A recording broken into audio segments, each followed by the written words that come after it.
Hi friends, welcome to Medpg's curated revision series. And if you have come inside this program, you will be seeing these videos. And this is one of the Edge learning series that I do for my students in Medpg classroom courses. So I thought that I'll discuss the same point with you guys because mentorship is always important. And knowing the direction in which you should be learning is the most important part in achieving the entrance. It's not easy to go through the entire course and just come out flying colors. It takes a lot of focus and a lot of dedication and work every single day. Every single day you wake up, you have to do the work in a particular direction to reach your goals. So that's the question that we all have, the confusion that we all have, how to do, what to do and what not to do. So before going into the actual content, I should be talking about myself to you guys because whatever I say should be credible to you guys. See, I am Benjamin. Those who don't know me, and I'm doing my residency in JIPMA. I'm a final year resident in radiation oncology, and reaching here in JIPMA is the end story of my journey. Like before this, what I was. It was a big failure, In fact, actually, what happened is like after my MBBS, my first try after my housemanship or my internship, my rank was 28,000. From there, coming into a rank of 30 in JIPMA or 45 in DNB or 120 in AIMS was a journey that I took over 6 months, and it took tremendous effort for me to reach here. And the things that I learned, the underlying principle, the one single line that I learned, in this 6 months of journey was, to put it as simply, it's not what I learned that changed in the 6 months. It's the way I learned this stuff that changed, or the way I organized these stuff that I learned changed in the next 6 months, and I got my entrance. So to reach here, to get that realization, I'll be telling you some very important salient points to sink into your head. Please sit and think with me, okay? Let's take an example or a scenario in which, for example, I'm a student who just finished my internship, okay? And I've done my 4 years or 4.5 years of MBBS life in a decent way, like 70%, 60% average. And I've not done even a single day of coaching for any entrance-oriented material. And I'm going and writing the NEET exam, okay? Let's take that you're going and doing the medicine series of exams. So 35 questions are there from general medicine. And my question is, how many will I, a person who's not gone for coaching, who's not oriented towards entrance exams, will get out of the 35 questions? Now, it's a question that we all need to answer, So, since this is a one-sided video, since I usually get a feedback from my students, but since a one-sided video, I'll say the answer also. See, a person like that will get around 15 to 20 questions right at the max out of 35 questions in general medicine, because it's something that we learned right from our third year of clinical postings, doing it 2.5 years, going through the basics, and all exams will have the basic questions. And if you have been passed by your own effort for your final year MBBS, you will be able to answer these questions, 15 to 20. The same case scenario, let's take another example. Let's take anesthesia or psychiatry. And we have around 10 questions from psychiatry, imagine.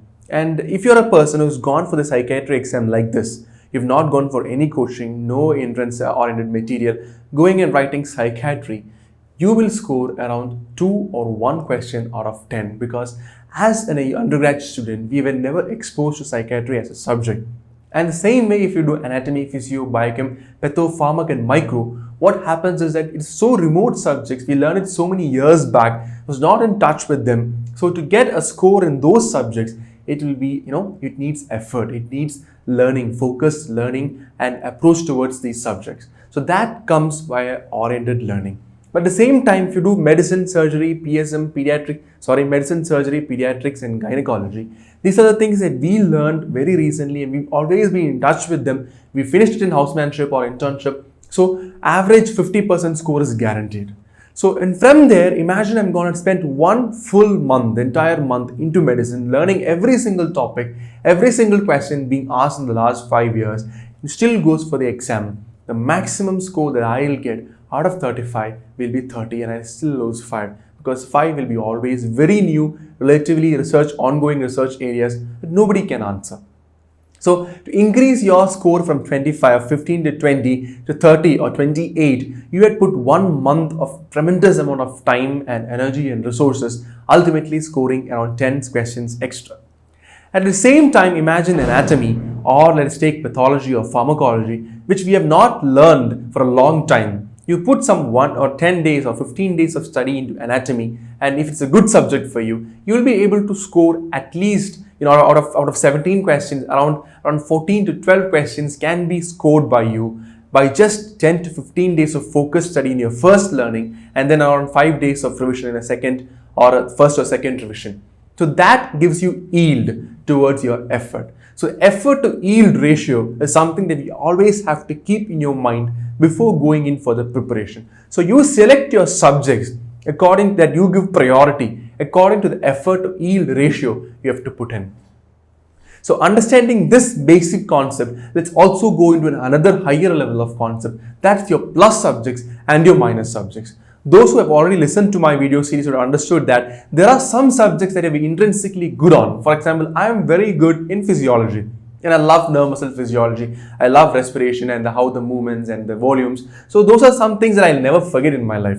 So even if I go and write physiology now, out of 15 questions, I'll score around 8 to 10 questions because that's intrinsically good for me. And that subject, if I put effort, I can go up to 14 out of 15 or 15 on 15 if it's a really good paper. So at the same time, I'm extremely poor in anatomy. Like anatomy is a nightmare for me, imagine. Or pathology is a nightmare for me. And if I put, even 10 to 20 days of focused study into patho, I don't have the basics. I don't have the fundamentals in the subject to understand it completely. So trying to score 15 out of 17 in patho is a foolish affair for me because it's a minus subject to me. But of course, I can learn everything what everyone knows in pathology and raise my knowledge level to above average or average level and score around 8 or 10 out of 15 in pathology, making it into a decent score in patho, 60 to 70% of score in patho. And that makes me capable of learning my minus subject very well. At the same time, there's also another type of minus subject where it is a good subject for you, but because of the remoteness, like biochem, which is a relatively volatile subject, it's good for you. You learned it fundamentally and you are very strong in it, but now you're not able to score well because it's a very remote subject. But if you put effort into that minus area, you can actually improve it into a better level. So identifying your plus subject, your minus subjects, and the minus ones which can be improved and which can't be improved is also fundamental in going ahead with your preparation.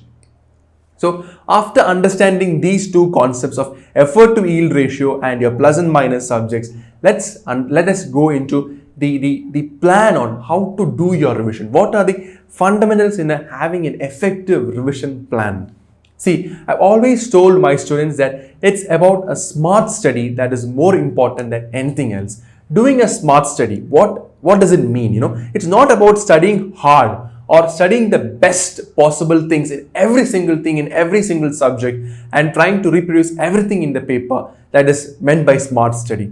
See, you as a human, it's not possible. We have learned so many subjects over so many years and we have learned so much content, and learning it in the time span of 1 year or 6 months is almost impossible.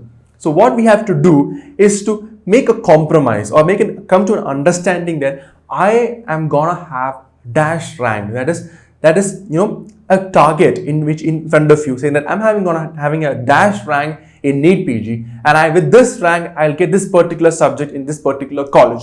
That is your goal in front of you. So having a goal in front of you will make you the primary step. That's the first thing that we do. I want to achieve this, I want to go there and do that. For that I need to do these things. So the goal is to achieve a rank. That, for example, if you're having a rank of 80,000 last time, trying to come into the first 100 in the 1 year is actually, a too far-fetched plan. But it's possible for a student who had, adequate reasons, like he's a very brilliant student, who's extraordinarily brilliant and was capable, but due to some unfortunate or misfortunate things happening, he scored around 80,000. And if he refocuses and learns and reoriented towards the exam, he can definitely come in top 100. But what I'm telling you is about an average or a mediocre student like me, who used to score 50 to 60% for all university exams, learned the selections perfectly, and you just rolled through the exams. Such a person trying to come into top 100 with 1 year of study is not what actually I'll advise.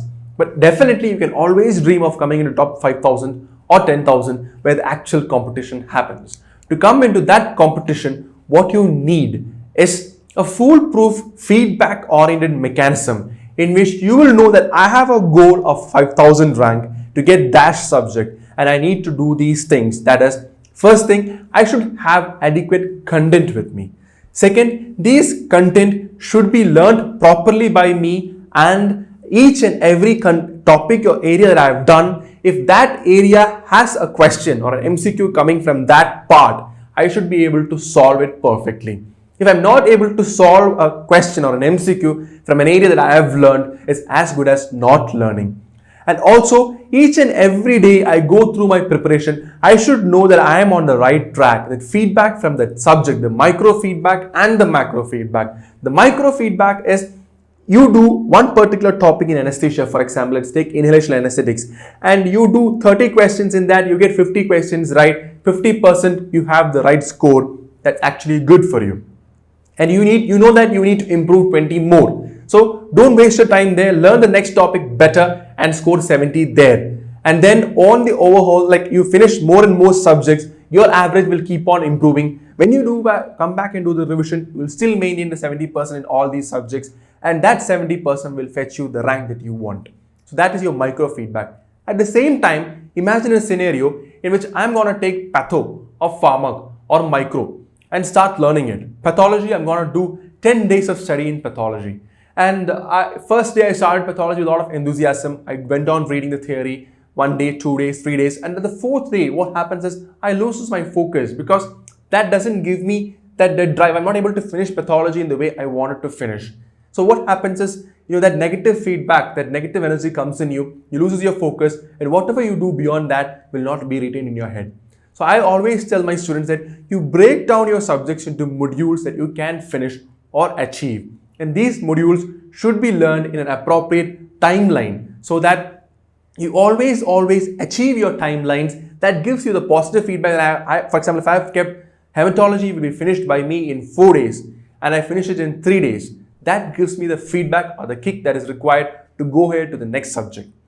At the same time, if you plan to finish pathology in 10 days at a stretch, what happens is beyond some 5 days, if things are not going in the right direction, you lose your hope. So I always tell you, you break these subjects into smaller modules like hematology, nephrology, general pathology, immunology. So you divide these into different topics and learn them in a particular direction, and you mix them up with other topics. So what is other topics? See, I told you that you can actually learn anesthesia in 3 days or 4 days, or pathology in 10 days. You can do psychiatry in 3 or 4 days. So all these number of days is something that is related to you, and you need to have your own plan. I'll show you how my plan is right after some topics. But then ultimately what you need to do is that you have to have your own plan in which you know what are the number of days that you will take to finish a particular subject. So assigning that number of days, you should be able to finish all 19 subjects in a time span of around 90 to 95 days from August 1st. So I'm taking a light timeline as August 1st. From August 1st, first week to the end, if you're able to finish it in 90 days, that's the sound plan. And from there, beyond August, September and October, you have your second revision plan in which you will have a rapid read through the most hot and volatile areas that you feel is important, or you identify that it is volatile for me and I need to learn it in the last 1 month or so. So 30 days, the 90 days of revision plan, how do you do it? So that is something that is individualized and relatively important for each one of you. And that's something that I'm trying to devise for you guys. But I'm not you and you're not me. So I will make a plan for me and show you. And then you like look into those plans and make your own plans and send me as a message or as a mail through which I can go through and give you a feedback whether it is proper or not. That is how we Medpg can help you to make your plan perfect. If you've done something basically wrong in your plan, we'll correct you. If you're not having a good plan, we'll definitely call up and tell you that you are having this dash and dash problems in your plan. Please rectify it. And you need to achieve it and give us feedback. So when we'll have a group in our discussion group, and this discussion group, you can put in your milestones. Like actually, as and when you achieve each of your milestones or each of the topics, you can put in your feedback, tell us your score, and we will tell you whether the score is good or bad and what you need to do in the next part. So going through the fundamentals, giving a small summary or revision what we have told, we need to have that goal, that where we want to achieve, what rank you want to achieve. In that rank, we will have our plus subjects and minus subjects. In the plus subjects are ones we're gonna do perfectly, and the minus ones we're gonna raise it to a level that we know what everyone knows in these subjects. And then we will have a perfect revision plan in which we will put our time adequately in these perfect plus and minus subjects, so that we will be able to finish the entire topics in a 90-day schedule, so that we have adequate time for a second rapid reads through the hot and volatile areas for you. So how do you utilize this 90 days is the part that I want to do in the next module. And some very important warnings that I want to tell you in this plan before going to that plan is that, see, always make use of your time appropriately. When you're using your plan, when you're putting 3 or 4 days of plan, always make sure that you have a healthy plan, not at all a plan that will destroy your positive energy and like drains the feedback that comes to you. For example, if I'm gonna finish plan, I'll finish pathology in 5 days, it's actually absurd, because I know that pathology is too huge. At the rate I read pathology, I won't be able to finish it in 5 days. But I know that I can finish it in 8 or 9 days. So I will be actually keeping 10 days as my target, because always keep achievable targets for your exam, for your plan. Because unless and until you are able to meet your deadlines, keep your feedback up and achieve your targets, you won't have the energy or the positive feel to go ahead into the next subject, because you will lose your hope, your plan, your entire thing will go into a negative balance, and you won't be having the focus to study.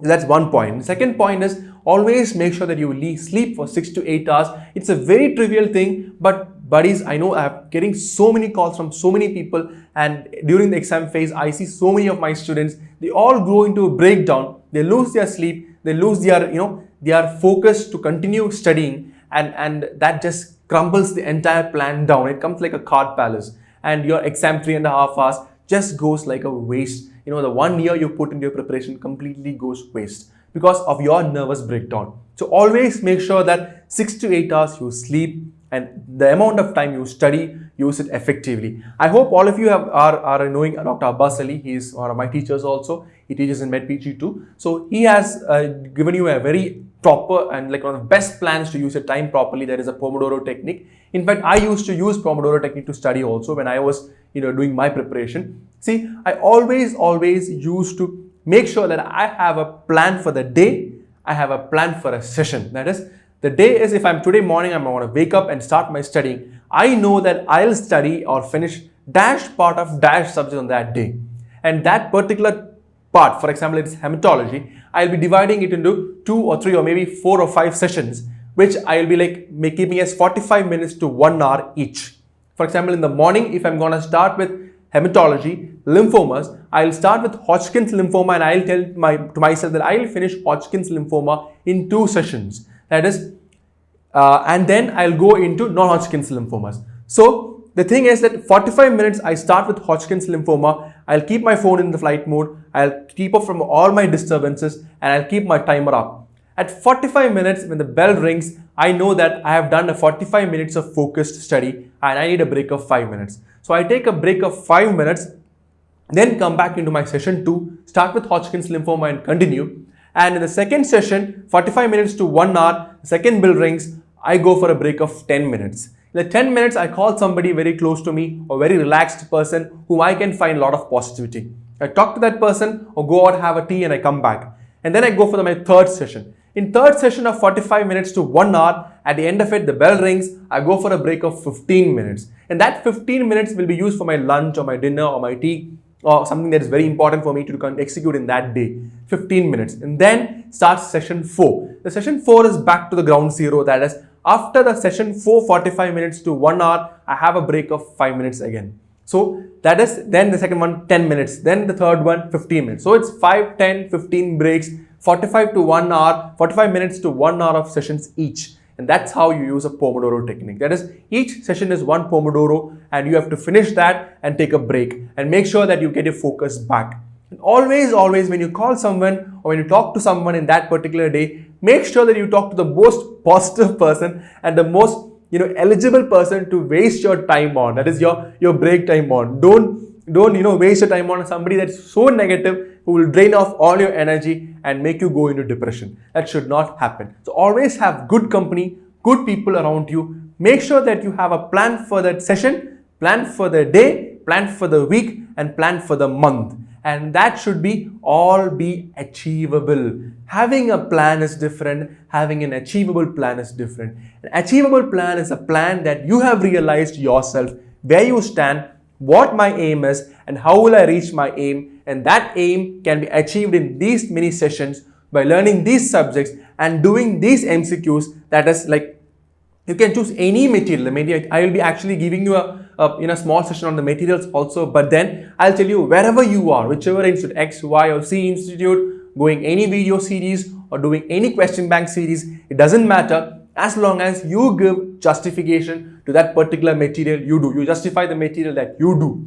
And also always make sure that you learn what is required for you and at your level. I'm not trying to discriminate anybody. I know that I am an average student. I've never scored more than 70% in any of my university exams, and my best score is 69.9 in my first year, and my worst score is around 55 in my third year PSM. So that's how I am, and now I am sitting in JIPMER only because of the orientation that Medpg gave me to each and every topics in modules. And they told me that it's always important to have an average score of 60 to 70% in all 19 subjects than trying to get a gold medal in one subject. See, every faculty will say that their subject is the most important because it's his or her job to make you learn that particular subject perfectly. But you should realize that it's not a gold medal in general medicine or in pediatrics or pathology that is actually your goal. Your goal is to get the seat you want in the college you want, and that should be done by having an eggs in all the baskets, all 19 baskets, learning all 19 subjects adequately, and identifying some subjects that are very good for you and are yielding, so that you will put more effort on them, and that will make you climb the rank. So understanding these points and learning the goal that you have achieved, the plus and minus subjects concepts, and how to go through each and every subject and make a perfect revision plan is what this course is meant to do for you guys, and we'll go through that. Okay, so let's see it in the next module. Thank you.